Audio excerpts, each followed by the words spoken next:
Chapter 2.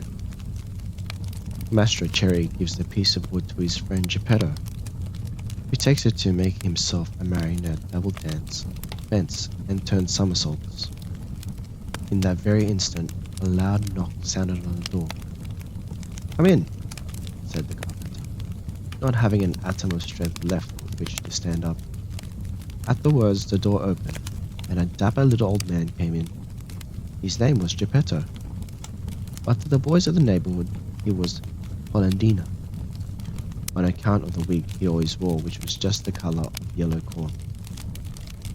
Geppetto had a very bad temper. Woe to the one who called him Polendina. He became as wild as a beast, and no one could soothe him. "Good day, Maestro Antonio," said Geppetto. "What are you doing on the floor?" "I am teaching the ants their ABCs. "Good luck to you." "What brought you here, friend Geppetto?" "My legs, and it may flatter you to know, Maestro Antonio, that I have come to you to beg for a favor."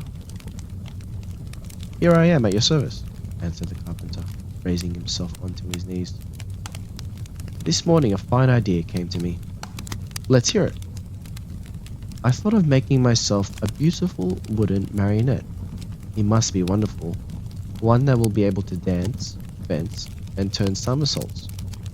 With it, I intend to go around the world to earn my crust of bread and cup of wine. What do you think of it?" "Bravo, Polendina!" cried the same tiny voice which came from no one knew where. On hearing himself called Polendina, Maestro Geppetto turned the color of a red pepper, and facing the carpenter said to him angrily, "Why do you insult me?" "Who is insulting you?" "You called me Polendina." "I did not." "I suppose you think I did, yet I know it was you." "No." "Yes." "No." "Yes."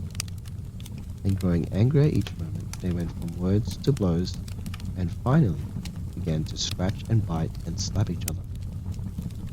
When the fight was over, Maestro Antonio had Geppetto's yellow wig in his hands, and Geppetto found the carpenter's curly wig in his mouth. "Give me back my wig!" shouted Maestro Antonio in a surly voice. "You return mine, and we'll be friends." The two little old men, each with his own wig back on his own head, shook hands and swore to be good friends for the rest of their lives. "Well then, Maestro Geppetto," said the carpenter, to show he bore him no ill will, "what is it you want?" "I want a piece of wood to make a marionette.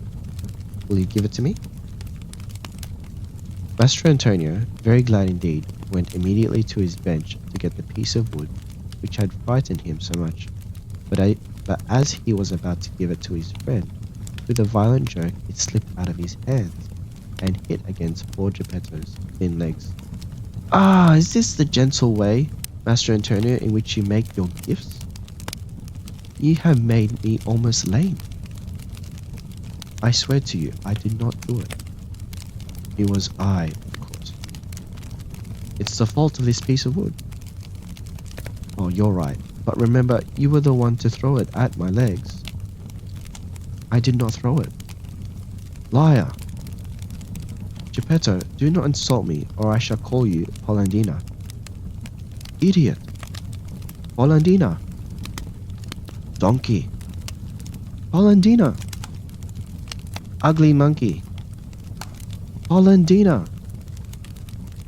On hearing himself called Polendina for the third time, Geppetto lost his head with rage and threw himself upon the carpenter. Then and there they gave each other a sound thrashing. After this fight, Maestro Antonio had 2 more scratches on his nose, and Geppetto had 2 buttons missing from his coat. Thus, having settled their accounts, they shook hands and swore to be good friends for the rest of their lives. Then Geppetto took the fine piece of wood, thanked Maestro Antonio, and limped away toward home.